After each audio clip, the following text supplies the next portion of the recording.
kepada kerajaan Madani. Aku nak cakap dengan kau ni, kerajaan Madani. Kau jangan nak tunggang sangat semua kes yang viral dengan kerajaan Madani. Ni kes Sumut ni. Sumut. Pejuang-pejuang yang nak tolong rakyat Palestin tu sampai kena hentam dengan rakyat Malaysia. Sebab apa? Sebab kau tunggang. Orang kata ini semua wayang kerajaan, wayang Madani. Sedangkan diorang bertukar lumus nak tolong, taruhkan nyawa nak tolong rakyat Palestin tu. Tapi sebabkan kau tunggang rakyat kerajaan Madani ni, busuk nama Sumut. Kau buat semua macam kau yang anjurkan event ni. Sumut ni kau nak kata Sumut Madani. Silat kau nak kata silat Madani. RZ member pun yang ramai tu kau nak masuk, kau nak kata RZ Madani. Apa masalah kau ni Madani? Aku nak tanya kau, apa masalah kau? Kau tak payah nak tunggang lebih-lebih. Kau nak cakap kau selamatkan rakyat Malaysia yang pergi Israel. Itu tanggungjawab engkau. Kau Perdana Menteri, kau kerajaan. Kalau rakyat engkau kena tahan disebabkan nak buat kebaikan, itu tanggungjawab kau. Kau tak payah nak cakap kerajaan kau baik pergi tolong rakyat, keluarkan rakyat daripada Israel tu. Tak payah, itu tanggungjawab kau. Kau yang gila-gila nak jadi Perdana Menteri, kan? Itu kau punya urusan lah. Itu kerja kau. Kau tak payah nak claim Sumut ni Madani yang tolong, Sumut ni Madani yang bagi dana. Tak payah. Disebabkan kau punya kerajaan tunggang kes Sumut ni, kesian pejuang-pejuang Sumut ni pergi tolong kena kecam, cakap ini semua wayang. Disebab apa? Disebab kau nak claim semua kerajaan kau yang iktirafkan. Padahal kerajaan kau tolong keluarkan rakyat Malaysia daripada Israel tu. Lepas tu kau nak cakap kau lah ketua hero. Kau lah kerajaan ketua hero dalam Malaysia ni. Kerajaan sebelum-sebelum ni pun samalah. Sama.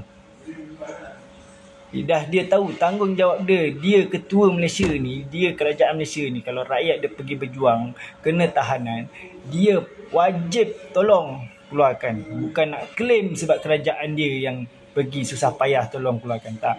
Dia wajib. Sebab apa? Kau yang gila-gila nak jadi Perdana Menteri. Kau yang gila-gila nak kerajaan kau ni naik, kan?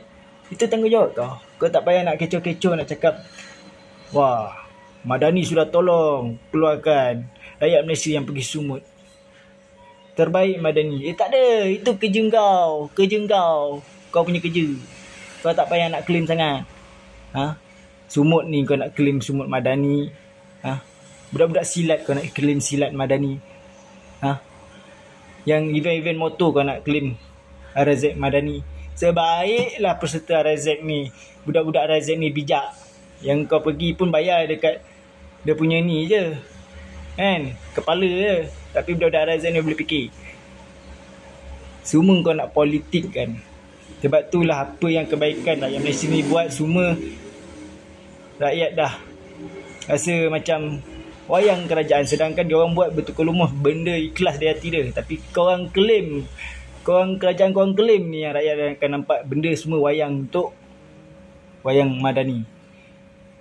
Kau tak payah nak acah-acah sangat kerajaan Madani. Yang penting PRU nanti kau akan jatuh. Kau relax. Kau tak payah nak claim Sumut Madani. Kau tak payah nak claim silat Madani, RZ member Madani. Apa yang anak muda buat yang viral-viral semua kau nak claim Madani. Tak ada. Kau tak payah nak banggakan diri kau sendiri. Kau tak payah nak naikkan nama kerajaan kau sendiri. Kerajaan sebelum ni pun sama je buat macam mana kau buat. Sebab apa? Dia tahu itu tanggungjawab dia. Dia nak jadi PM. Apa yang rakyat dia kena ambil dekat Israel tu, kena tanggung kerajaan, yang kena tanggung Perdana Menteri yang kena ambil alih, keluarkan. Kau tahu? Kau tak payah nak claim sangat lah. Aku tak suka lah. Sekarang ni apa yang Malaysia buat kebaikan, kau nak tunggang, lepas tu orang kecam sebab wayang Madani. Padahal dia orang buat benda-benda ikhlas. Kau pergi betulkan kau punya menteri-menteri dalam kabinet dulu. Kau betulkan menteri-menteri yang ada dalam kerajaan kau ni. Kau betulkan. Sebab aku tengok sekarang yang banyak bersuara DAP je. Yang aku nampak yang banyak bagi undang-undang terpesong, undang-undang yang buat sendiri semua DAP punya orang. Baik polis ke apa ke yang bagi arahan, semua DAP punya orang. Polis terpaksa ikut.